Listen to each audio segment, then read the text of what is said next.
Me emrin e Allahut mëshiruesit, mëshirbërësit. Jemi në emisionin Në prag të iftarit, program i realizuar në bashkëpunim mes Radiovatit dhe Miftinisë së Shkupit. Ky emision transmetohet në valët e Radiovatit si dhe në kanalin zyrtar TV Miftinia. Në këtë program trajtojmë tema të ndryshme nga jeta e pejgamberëve. Sonte, bashkë me mua në studio, për të zbukuruar edhe më shumë këtë muaj të bekuar të Ramazanit, është hoxha i nderuar Sadudin Efendi Murati, me të cilin do të bashkëbisedojmë rreth pejgamberit Davudit a.s.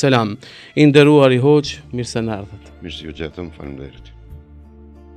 Hoxh i nderuar, pasi e përmendëm se do të flasim për Davudin a.s. Mund të na tregoni se kush ishte Davudi a.s. Bismillahirrahmanirrahim. Elhamdulillah, wassalatu wassalamu ala rasulillah, amma ba'd. Fillimisht, Allahun e madhërisëm e falenderojmë, salavat dhe selame pejgamberit alayhi salatu wassalam atij dërgojmë. Përshëndetjet tona qofshin mbi familjen e pejgamberit alayhi salam, sahabët, shokët e tij besnik dhe të gjithë besimtarët që pasojnë dhe ndjekin rrugën e tij deri në ditën e gjykimit. Jemi në këtë muaj të bekuar të Ramazanit, lutjet e mia fillimisht janë te Allahu i madhërisëm që inshallah Ramazanin të na lehtëson. Amin. Agjerimin të na pranon. Amin. Dhe të gjitha lutjet dhe adhurimet që i bëjmë inshallah Allahu kabul të na i ban. Amin. Pastaj falënderimet e mia janë për muftinin dhe ju si udhëheqës i këtij emisioni që lut Allahun e madhërisëm t'ju jep sukses dhe mbarësi në përcjelljen e mesazhit apo porosive të Allahut dhe të pejgamberit alayhi salatu wassalam. Çështja për Davudin alayhi salam, fillimisht dua të cekja atë se Allahu i madhërisëm prej fillimit që e krijoi njeriu dhe në krijimtarinë e tij absolute e dalloi njeriu nga të gjitha krijesat. Dhe dallimin që e bëri për njerëzimin apo për njeriu ishte në atë se nuk e la njeriu vetvetiu kështu ta zhvillon jetën dhe ta bën programet e duhura dhe mënyrën e të jetuarit vetëm se ashtu vetvetiu. Por nga Ademi alayhis salam dhe deri në përfundimin e shpalljes me ardhen e Muhammed Mustafa sallallahu alaihi wasallam, që njëherit është edhe vula e pejgamberisë dhe përfundimi i të gjitha begative të Zotit që i ka dhënë për njeriu. Kështu gjenerat pas gjenerate, Allahu i madhërisëm ka dërguar pejgamber, pra ka zgjedhur njerëz nga mesi i njerëzve për ta përcjell mesazhin, porosin, këshillat dhe programin e duhur të jetës. Dhe në këtë kontekst, pra është edhe Davudi alayhis salam, që njëherit edhe ju e keni marrë si program kështu nga hoxhallar të ndryshëm, pra spjegohen pejgambert e Zotit, që do të thosha është një emision shumë i qelluar, pasi që baza kryesore dhe udhëzimi më i nevojshëm dhe më i duhur i njerëzimit është për ta kuptuar jetën dhe për ta realizuar qëllimin e jetës në këtë botë, është që njeriu ta njeh Zotin dhe pastaj ta jeton jetën me të gjitha vlerat njerëzore dhe rendin dhe rregulloren e përparimit dhe zhvillimit në jetë. E them këtë sepse gjithçka rrjedh nga Allahu i madhërisëm. Dhe kur e them gjithçka, do të thot edhe dituria dhe njohja e sendeve. Dhe në përmet njohjes, Allahu e bëri dallimin e njeriut edhe me krijesat më të dashura të Allahut që janë me laqet e tij. Që në momentin e parë me Ademin alayhis salam dhe pastaj edhe me pejgamberët tjerë. Dhe kur të kthehemi dhe tani te Davudi alayhis salam,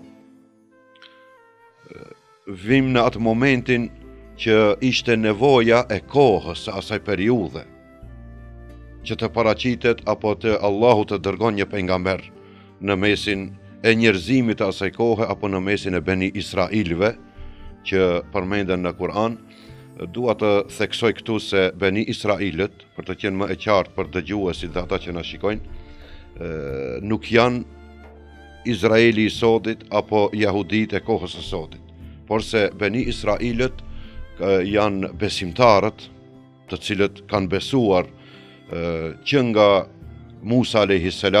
dhe pejgamberët tjerë radhazi, por që njëherit edhe janë njerëzit më devijant, që në çdo periudhë të kohës, kur kanë gjetur ndonjë shprastir që nuk ka pasur të udhëzuar, nuk ka pasur pejgamber, ata kanë devijuar dhe çdo herë kanë vendosur rregulla dhe trazira dhe kanë bërë edhe përçarje, edhe telashe dhe probleme në mesin e njerëzve.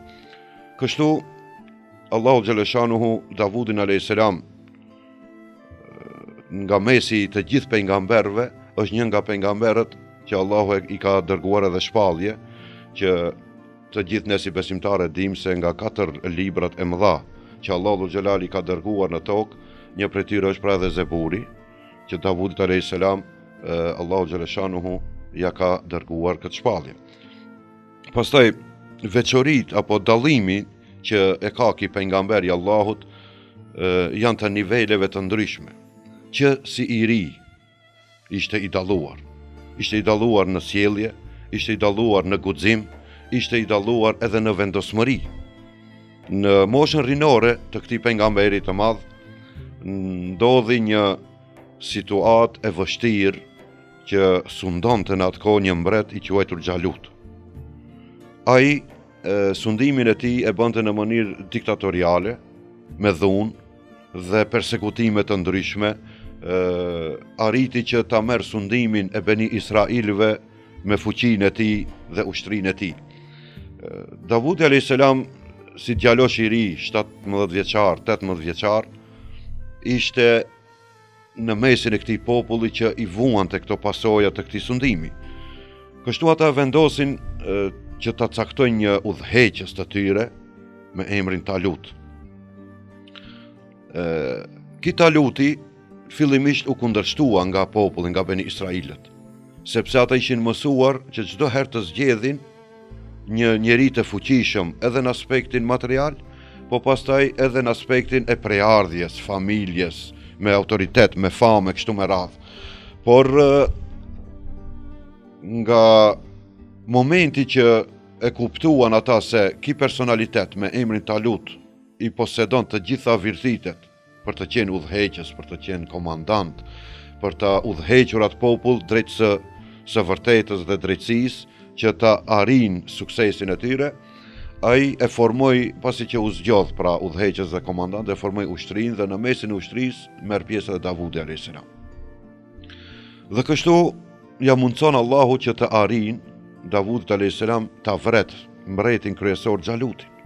Dhe këtu ai e fitoi autoritetin e parë në mesin e popullit të tij, pa mos dashur që të him në detale në aspektin historik, e marrim vetëm se si një moment të parë se si Davudi a.s.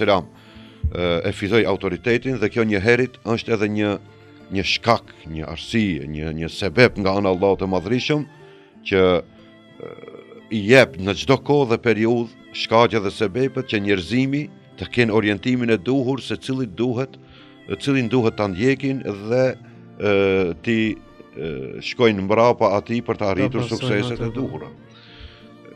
Kjo ishte si fillim për Davudin a.s. Pjesa tjetër ka të bën si pejgamber pas kësaj periudhe shpallet edhe udhëheqës me vdekjen e Talutit, pra këtij mbretit Talut. Ki pastaj pasi që e fitojnë Xhalutin, bëhet edhe udhëheqës i popullit, më pas vdekjes së tij bëhet udhëheqës Davudi a.s. Udhëheqësia e Davudit a.s. në popullin e tij arriti si në aspektin e famës dhe autoritetit që kishte, dhe në të njëjtën kohë edhe u bë edhe dhëndër i Talutit, sepse ai e pat premtuar më herët dhe tha se kush do të arrijë që ta vret mbretin Xhalut këtë diktator dhe këtë zullumqar, unë atë person do t'ja jap vajzën time, pra do t'a bëj dhëndrin tim. Dhe këtë premtim ki e mbajti, dhe ki në të njëjtën kohë edhe autoritetin në popull, po pastaj edhe autoritetin e udhëheqësi, kështu që ju mundsua që të jetë edhe udhëheqës i dalluar i popullit të tij. Po gjendëruar. Përmendet disa nga cilësitë se çka e dallonin Davudin a.s. Mirë po, cila është ajo ngjarje e cila ndodhi në jetën e Davudit a.s. që edhe Allahu e përmend në Kur'anin famullar. Faleminderit. Tani Davudi a.s. pasi që siç e cekëm u bë udhëheqës i popullit të tij, Allahu i shpalli edhe shpalljen. Dhe si pejgamber i Allahut e pa dalluar me zërin e tij të bukur. Kur këndonte, Allahu e përmend në Kur'an një nga mugjizet.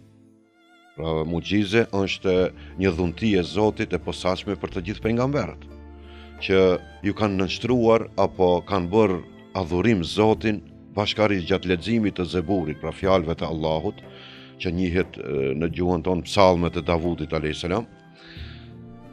Kanë bërë adhurim Zotin edhe shpendët, po edhe malet.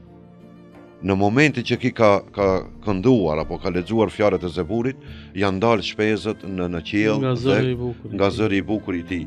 Që njëherët është një mesazh, një porosi deri në përfundimin e kësaj bote se fjala e Allahut duhet të lexohet në formën më të bukur, më të këndshme, më tërheqëse për popullatën. Pastaj dallimi tjetër që Davud a.s. Allah e përmend në Kur'an është se ai ka qenë preciz në ndarjen e kohës, ditëve. Ka pasur ditët që ka pas kontakt me njerëzit dhe i ka dhënë këshilla. Pastaj ka pasur ditë të caktuar për njerëzit në problemet e tyre të përditshme që i kanë pas. Ka pasur ditë që ai ka qenë i mbyllur në dhomën e tij, në pallatin e tij dhe e kanë ditë gjithë njerëzimi se ato ditë të caktuara nuk mund të hinë askush në dhomën e tij. Dhe këto momente ngjarjen që e cekët që e përmend Allahu në Kur'an, që një herit Kur'ani e jep atë mesazhin dhe porosin se si udhëheqës duhet të ketë një qasje krejtësisht të përgjithshme, plotësisht të përgjithshme ndaj njerëzimit, dhe transmetuesit e Kur'anit apo komentatorët e Kur'anit e cekin këtë ngjarje në dy mënyra. Njëra thuhet se kanë qenë me të vërtetë njerëz që kanë pas nevojë dy vëllezër, ndërsa transmetimi tjetër është se Allahu i ka dërguar melaqet për ta sprovuar Davudin a.s. si të gjithë pejgamberët që Allahu i ka sprovuar, por të gjitha këto sprova janë për njerëzimin një mësim, këshill dhe një metodik se si duhet të miren momentet e këtilla të përshtaten në kohën dhe në momentin që ka nevojë njerëzimi. Dhe në këtë rast, përshtatshmëria e kësaj ngjarje ka të bënë më shumti për gjykatësit dhe njerëzit që janë në pozicione për të vendosur apo për të ndërmjetësuar ndërmjet dy personave.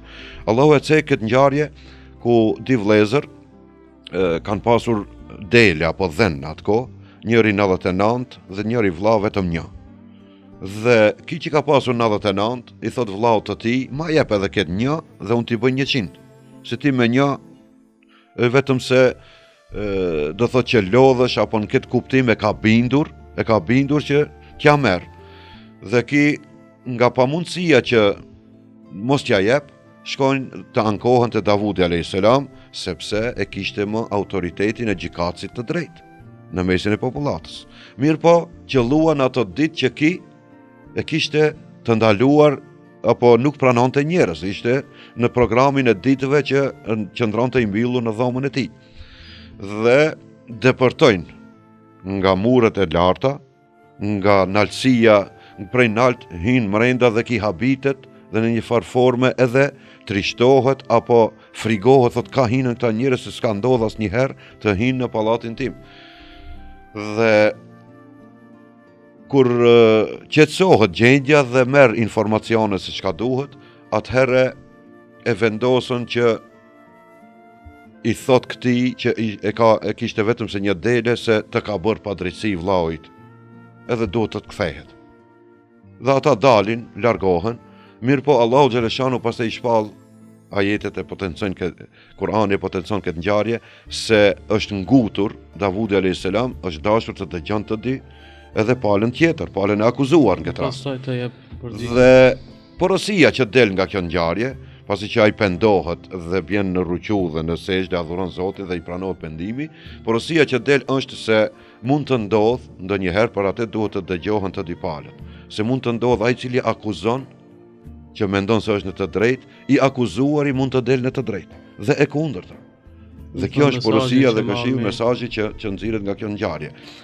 Moment tjetër që dallon Davudin alayhis salam është adhurimi i vazhdueshëm ndaj Allahut të Madhërisëm. E ka thënë pejgamberi alayhis salam në hadithe të vërteta, ku ka thënë se khairu siyami saumu Davud alayhis salam dhe wa khairu salati salatu Davud alayhis salam. Ka thënë agjerimi më i bukur dhe më i mirë është agjerimi i Davudit alayhis salam, dhe namazi më i bukur dhe më i mirë është namazi i Davudit alayhis salam. Dhe si e ka bërë këtë adhurim? E tregon pejgamberi alayhis salam se ai ka agjeruar një ditë dhe një ditë nuk ka agjeruar, tani jetën e tij. Pastaj adhurimin, namazin, edhe adhurimin e natës e ka ndarë natën, një e treta e natës ka pushuar, ka fjetur, në një të tretën tjetër është zgjuar dhe ka adhuruar Zotin, dhe prap pastaj ka pushu, ka fjet, dhe në sabah është shu prap ka adhuruar Allahun e Madhërisëm. Kështu vazhdimisht në jetën e tij e ka vazhduar adhurimin dhe në të njëjtën kohë edhe sundimin, pra ka qenë udhëheqës, ka qenë edhe kryetar apo udhëheqës i shtetit, shembullor në të gjitha aspektet e jetës, dhe njerëzimi vazhdimisht kanë qenë të kënaqur, edhe ka pas qetësi, rahati deri në fundin e jetës së tij, dhe pastaj vazhdon me djalin e tij Sulejmanin alayhis salam. O gjendëruar, Allahu i shpërblef për këtë bashkëbisedim të këndshëm dhe për elaborimin shumë të qartë mbi pejgamberin Davud alayhis salam. Kështu përmbyllim këtë edicion të emisionit në prag të iftarit, ku misafir kishim hoxhën e nderuar Sadudin Efendi Murati. Deri në emisionin e radhës, mirëmbëjtje. Allahu ua pranoft agjërimet dhe lutjet e juaja. Wassalamu alaikum.